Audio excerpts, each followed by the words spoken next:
Good morning, I am Seema from BSc Chemistry Honors Final Year, roll number 62. Today I want to give my presentations on topic organometallic compounds, types and the nature of the bonding between the metal and carbonate. Starts organometallic chemistry. आज हम इस chapter का introduction पढ़ेंगे, ठीक है। तो organometallic chemistry हम study कर रहे हैं। इससे पहले सबसे पहले हमें देखना होगा कि ऑर्गेनोमेटालिक कंपाउंड हमारे होते क्या हैं। तो what are organometallic compound. Organometallic compounds. तो ऑर्गेनोमेटालिक कंपाउंड्स हमारे वे कंपाउंड्स होते हैं, सब्सटेंस होते हैं जिसमें डायरेक्ट मेटल और कार्बन के बीच में क्या होती है, हमारी बॉन्ड होती है। तो organometallic compound are defined as the substance containing direct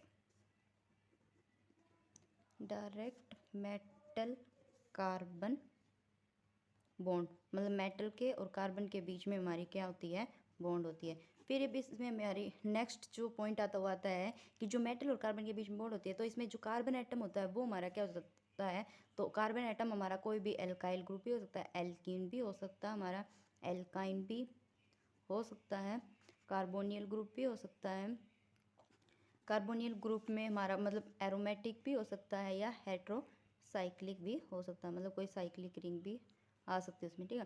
फिर मेटल उसमें कौन सा होना चाहिए, हमारा मेटल उसमें हमारा मेन ग्रुप एलिमेंट्स होने चाहिए।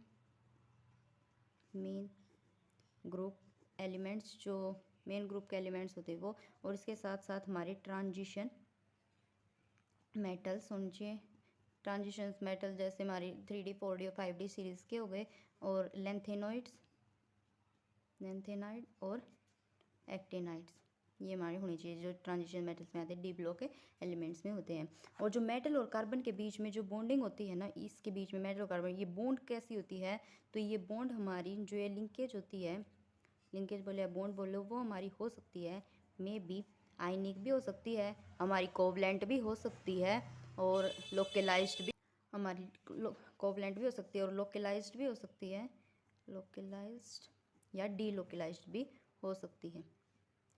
फिर हमने ऑर्गेनोमेटालिक कंपाउंड पढ़े हैं। अब इसके कुछ एग्जांपल भी हम स्टडी करते हैं। तो क्या एग्जांपल होते हैं, जो हमारे बेस्ट एग्जांपल होता है ऑर्गेनोमेटालिक कंपाउंड का, वो होता है हमारा टेट्रा इथाइल लेड, C2H5 4 और Pb, टेट्रा इथाइल लेड। और जो टेट्रा इथाइल लेड होता है, ये हमारा एंटी नोकिंग एजेंट्स होता है, जो कि हमारा पेट्रोलियम में यूज़ किया जाता है। इट इज़ एन एंटी, तो ये हमारा एंटी नोकिंग एजेंट होता है। एंटी नोकिंग एजेंट जो हमारा यूज किया जाता है एज ए पेट्रोलियम की तरह इन मोबाइल्स में हमारा यूज़ किया जाता है। इसके साथ साथ हम दूसरे एग्जांपल की बात कर लेते हैं। जो बेस्ट एग्जांपल इसका एक और होता है हमारा जिजिज साल्ट।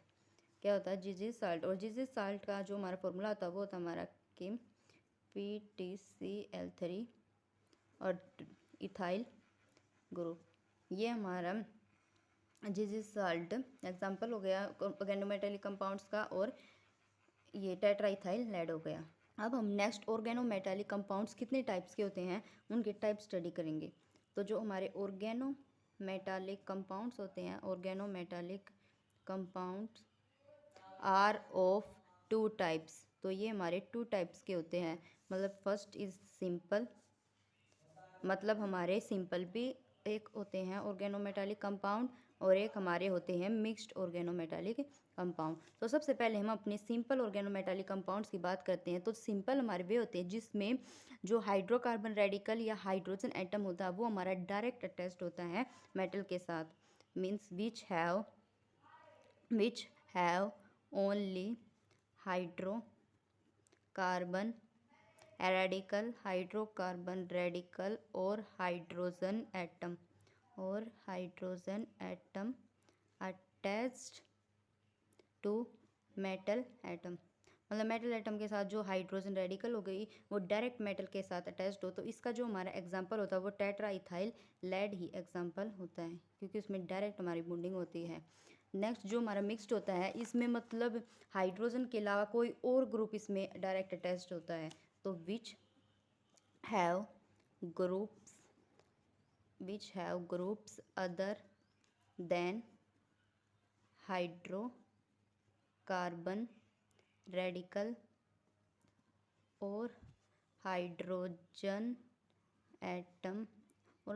एटम तो also attached directly to metal atom. मतलब हाइड्रोजन एटम तो होगा ही, लेकिन जो हाइड्रोजन रेडिकल है उसकी जगह कोई दूसरा ग्रुप हमारा आता, तो इसका हमारा एग्जांपल हो गया C2H5MgBr, जो कि हमारा मिक्स्ड ऑर्गेनोमेटालिक कंपाउंड का हो गया है। अब उसके बाद हम इसमें टाइप्स देखेंगे ऑर्गेनोमेटालिक कंपाउंड्स के। तो types of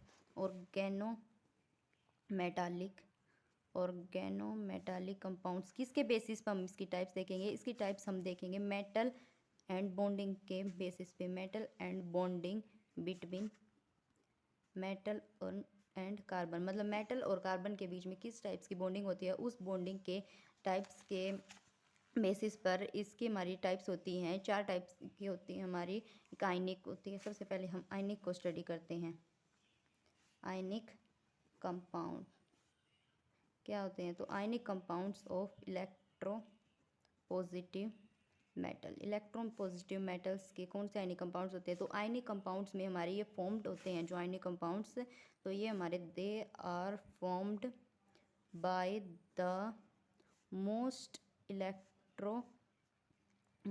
electropositive metal. Most electropositive metals हमारे कौन से होते हैं पीरियोडिक टेबल में? वे होते हैं हमारे alkali and alkaline earth metal. Alkali and alkaline earth metals.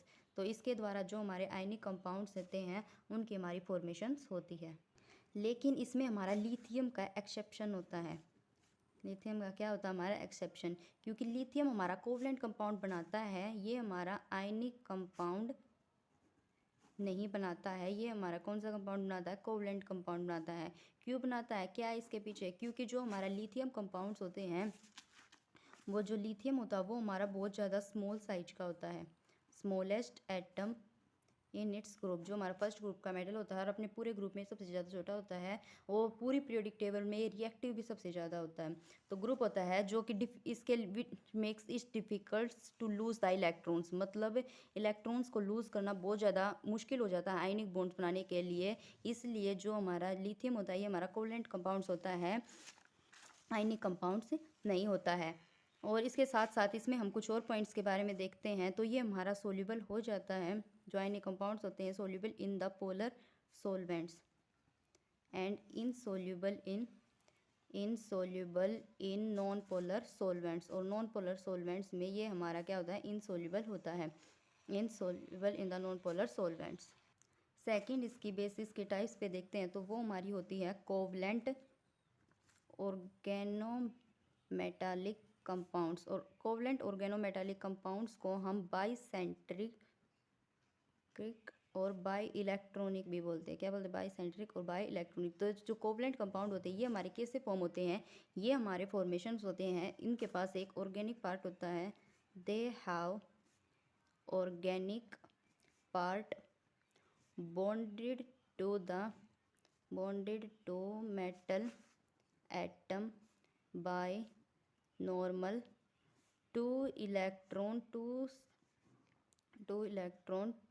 Sigma covalent bond.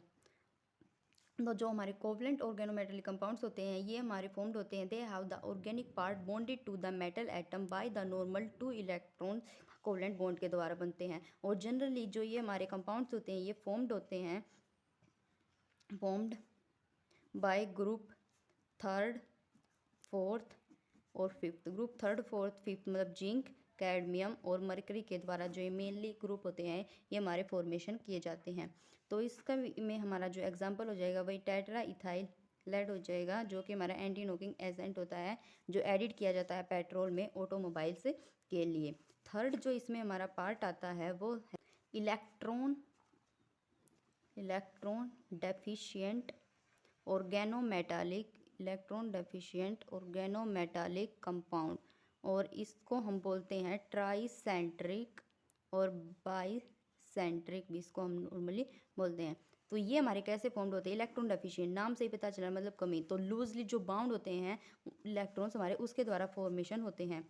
तो organometallic compounds which are which are loosely bound are called electron deficient compound बोलते हैं। इसमें जो हमारे एग्जांपल हो जाएंगे, इसमें हमारा लिथियम का हो जाएगा टेट्रामेरिक फॉर्म में, जो लिथियम होता है हमारा टेट्रामेरिक मिथाइल लिथियम LiCS3 जो, और इसके साथ साथ हमारा बेरिलियम का हो जाएगा CS3 और N, मतलब ये हमारी पॉलीमेरिक की फॉर्म में एग्जिस्ट करता है। और जो एलुमिनियम हम जानते हैं कि ये हमारा क्या फॉर्मेशन करता है, डाइमेरिक की फॉर्मेशन करता है। तो ये इसमें हमारे एग्जांपल हो गए हैं। तो फोर्थ पार्ट इसमें हम देखते हैं अपना ट्रांजिशन मेटल। लास्ट जो हमारा पार्ट है ट्रांजिशन मेटल ऑर्गेनोमेटालिक कंपाउंड। तो ट्रांजिशंस मेटल ऑर्गेनोमेटालिक कंपाउंड्स, इसमें क्या इंक्लूड होते हैं ना, ट्रांजिशंस मेटल इसकी हेडलाइन पता चल रहा है कि ट्रांजिशंस मेटल मतलब ट्रांजिशंस मेटल्स का रोल होगा। तो it includes the transitions metal, it includes the transition metal. तो इसमें हमारे ट्रांजिशंस मेटल इंक्लूड होंगे जो कि हमारे बॉन्डेड होते हैं, bonded to unsaturated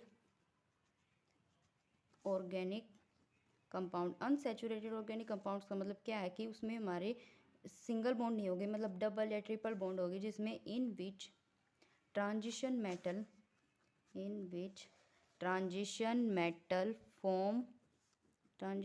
metal forms the bonds to more than one carbon atom, मतलब एक से ज़्यादा कार्बन एटम्स के साथ जो हमारा ट्रांजिशन मेटल है वो क्या करेगा, हमारा बॉन्ड करेगा। इसमें जो हमारी इंट्रैक्शंस भी होती हैं पाई ऑर्बिटल्स के बीच में, और पाई ऑर्बिटल्स मतलब जो हमारे अनसैचुरेशन कंपाउंड में उसमें, और डीपी ऑर्बिटल जो हमारा मेटल का है। तो इसमें जो हमारे एग्जांपल हो जाएंगे वे हमारे जैसे बेंजीन हो गया और साइक्लोपेंटाडाइन भी हमारा एग्जांपल इसमें हो जाएगा। तो ये था हमारा बेसिक सम जो इसमें हमने स्टडी किया ऑर्गेनोमेटालिक्स कंपाउंड्स की डेफिनेशंस के बारे में, उसके पार्ट्स के बारे में, और मेटल और कार्बन के बेसिस पे उसकी क्लासिफिकेशंस के बारे में। Thank you.